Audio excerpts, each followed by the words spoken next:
Hello students, आपका स्वागत है मेरे चैनल पे जिसका नाम है फिजिक्स मैथ समझो, क्योंकि समझ के पढ़ोगे तो आगे बढ़ोगे। तो आज मैं मैथ्स जो कि JCERT यानी झारखंड बोर्ड के द्वारा मॉडल सेट जो जारी किया गया है वो मॉडल सेट 1 का मैथ्स का सब्जेक्टिव, और हम सब्जेक्टिव प्रश्नों को हल करने का कोशिश करेंगे। सब्जेक्टिव में सेक्शन ए से पहला क्वेश्चन लेते हैं हम। इसमें देखिए जो भी प्रश्न पूछे जाएंगे उसमें से 5 प्रश्नों के उत्तर देने हैं और प्रत्येक प्रश्न के लिए 2 अंक निर्धारित है, यानी कि इस सेक्शन से आपको 10 मार्क्स मिलेंगे अगर आप सभी 5 प्रश्नों के उत्तर सही देते हैं। तो पहला सवाल है कि यदि HCF ऑफ 657 एंड 306 657 और 306 का HCF दिया गया है 9 हो तो LCM ऑफ 657 एंड 306, यही 2 नंबरों का LCM हमें पता करना है, ज्ञात करें। तो हम जानते हैं एक फॉर्मूला होता है, और अगर नहीं जानते हैं तो यहाँ पे देख लेंगे। HCF into LCM equals to होता है प्रथम संख्या गुणे द्वितीय संख्या। First number into second number, LCF into LCM equal to first number into second number. तो यहाँ HCF दोनों नंबर का क्या दिया है, दोनों संख्याओं का HCF दिया है हमारा 9 इंटू LCM हमें पता करना है। तो LCM equals to first number 657 into 306। तो यहाँ से हम LCM आराम से निकाल सकते हैं। LCM इक्वल्स टू क्या हो जाएगा 657 इंटू 306 बाय 9। तो इसे हम हल कर सकते हैं। 9 3 जा 27, 9 4 जा। तो अब 657 और 34 को मल्टीप्लाई करेंगे।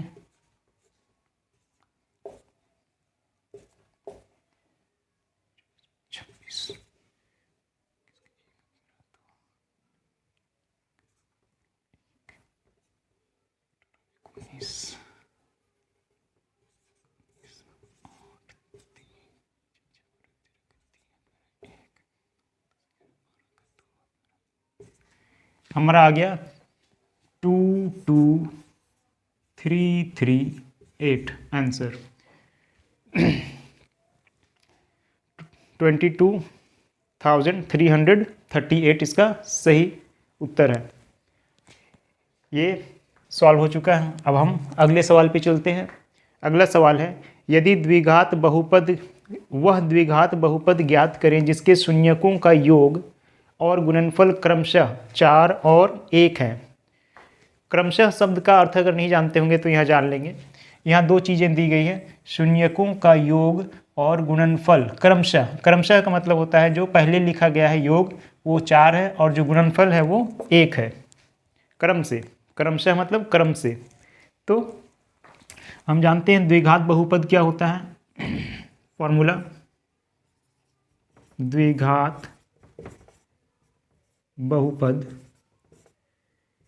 Px इक्वल्स टू क्या होता है, फॉर्मूला जानते होंगे आप, x² माइनस शून्यकों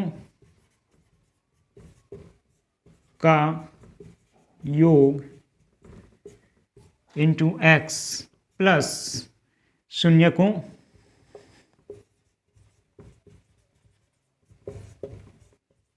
का गुणनफल। ये होता है फॉर्मूला।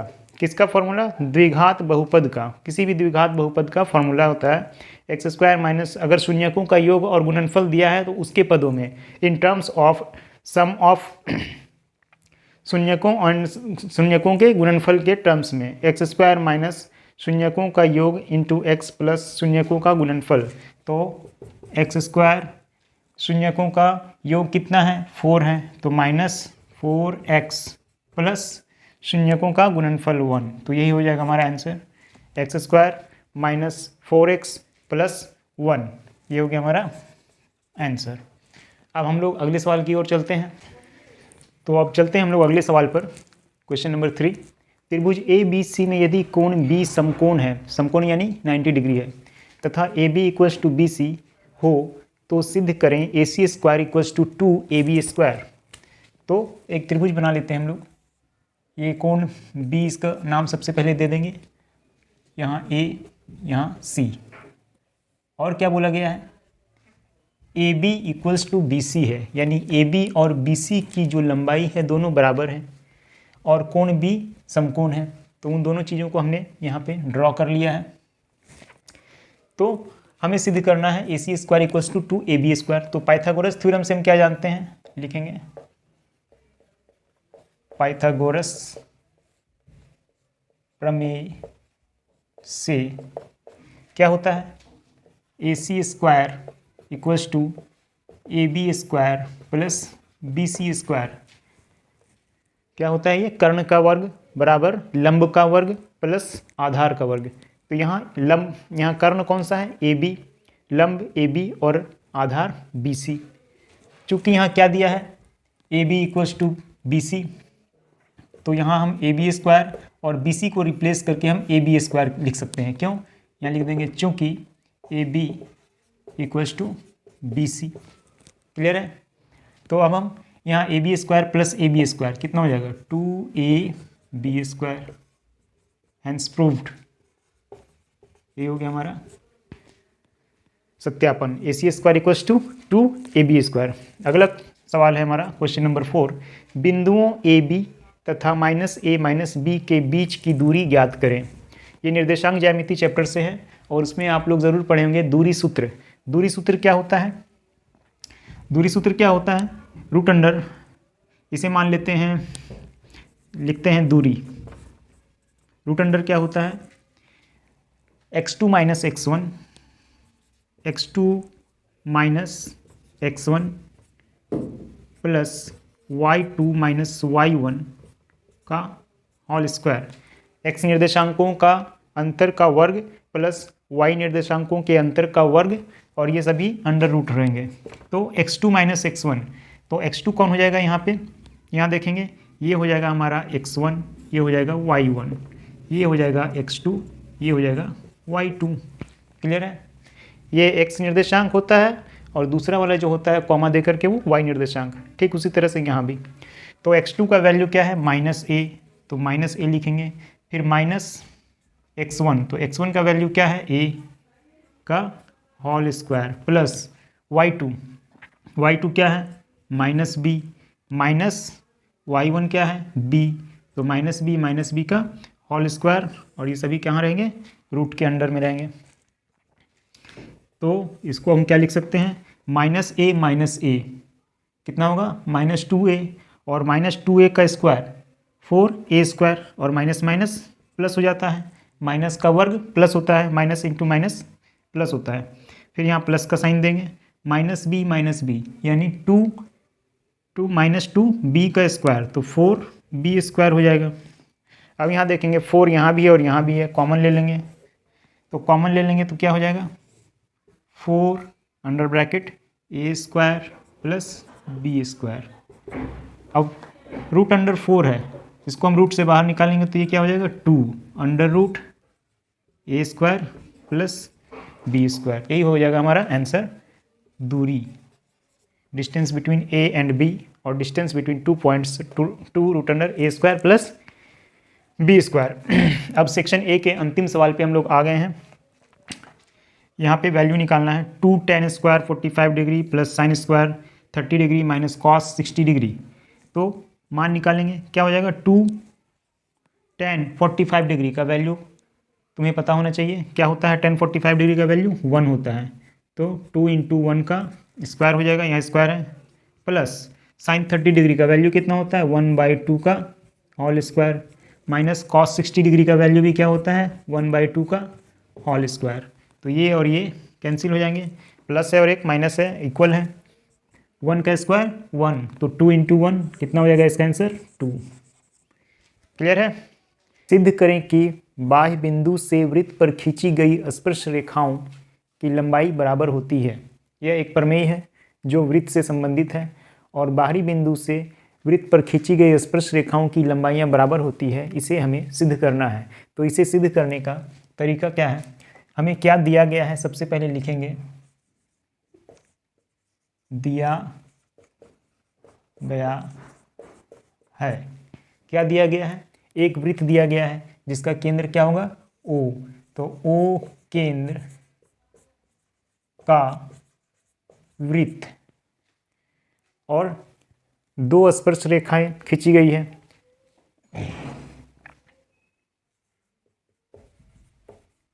बाहरी बिंदु P से PQ तथा PR दो स्पर्श रेखाएं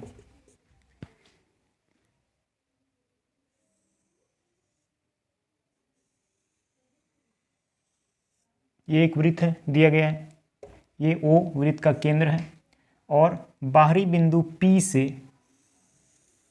बाहरी बिंदु P से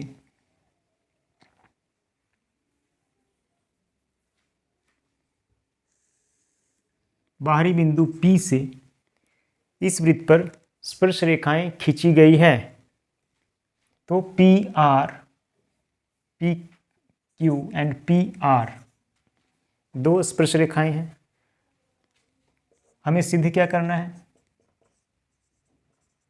सिद्ध करना है। किसी भी प्रमेय को लिखेंगे तो लिखने का तरीका यही है, फॉर्मेट यही होना चाहिए। सबसे पहले क्या लिखेंगे, दिया गया है, उसके बाद क्या लिखेंगे, सिद्ध करना है, और उसके बाद अगर हम कुछ उसमें रचना करते हैं, कंस्ट्रक्शन करते हैं, तो उसे भी लिखना है। तो सिद्ध क्या करना है हमें, इस फिगर के अनुसार PQ = PR, हमें ये सिद्ध करना है। ये दोनों स्पर्श रेखाएं होती है, आपको पता होगा। तो स्पर्श रेखाएं किसी वृत्त को एक बिंदु पे टच करती हैं और वह त्रिज्या के साथ 90 डिग्री का कोण बनाती है, ये भी आपको पता होगा। तो यहाँ लिखेंगे रचना, क्या इसमें हम रचना करेंगे, O से OP, OR और OQ को मिलाया। हम यहाँ मिलाते हैं,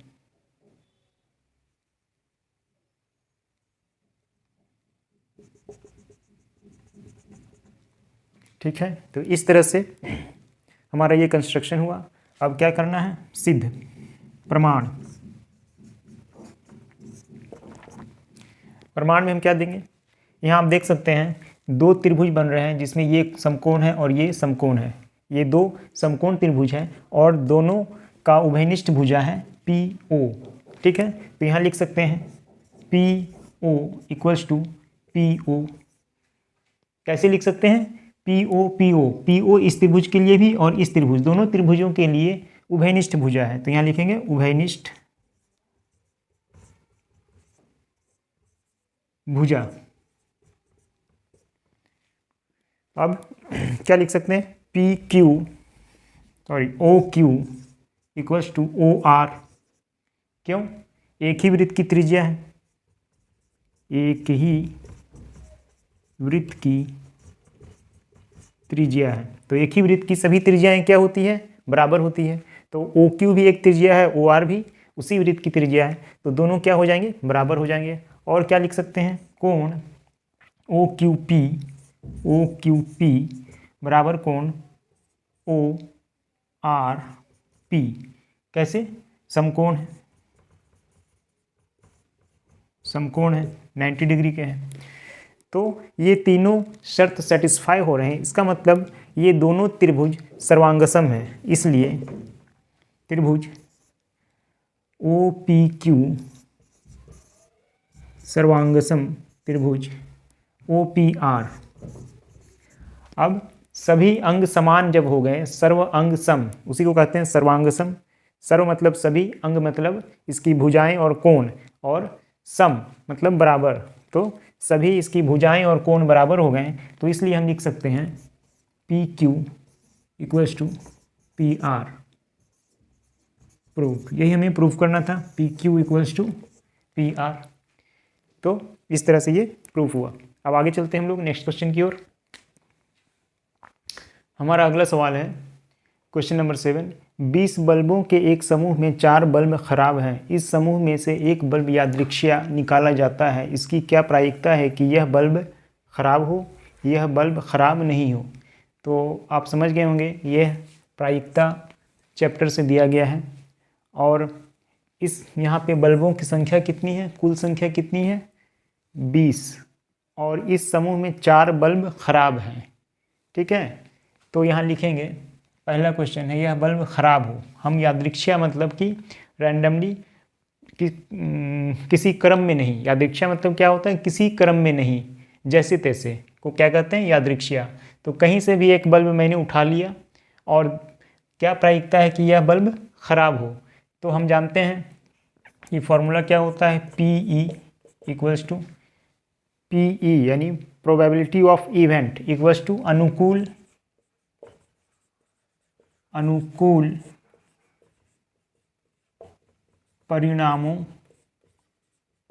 की संख्या बटा कुल परिणामों की संख्या। ये फॉर्मूला होता है अनुकूल परिणामों की संख्या। इसका अर्थ यह हुआ कि यहाँ बल्ब खराब है। यहाँ क्या पूछा जा रहा है? यह बल्ब खराब हो, तो कितने बल्ब खराब हैं? तो 4। तो यहाँ पे 4 हो जाएगा अनुकूल परिणामों की संख्या।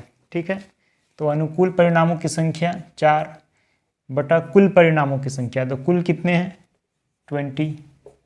तो ये हो जाएगा 1/5। इसका आंसर कितना हो गया? 1/5 फर्स्ट का। सेकंड का क्या बोला जा रहा है? यह बल्ब खराब नहीं हो। तो 4 बल्ब खराब हैं, तो खराब नहीं है कितने? खराब नहीं कितने हो गए? 16 बल्ब खराब नहीं है। यानी यहाँ पे अनुकूल परिणामों की संख्या अब कितनी हो गई? 16। क्यों? क्योंकि यहाँ पूछा जा रहा है बल्ब खराब नहीं है, और यहाँ बल्ब खराब नहीं कितने हैं? 16। तो इसलिए अब यहाँ पे 16 हो जाएगा अनुकूल परिणामों की संख्या बटा कुल परिणामों की संख्या 20। यानी इसका आंसर हो गया 4/5। ये इसका आंसर हो गया 1/5 एंड 4/5।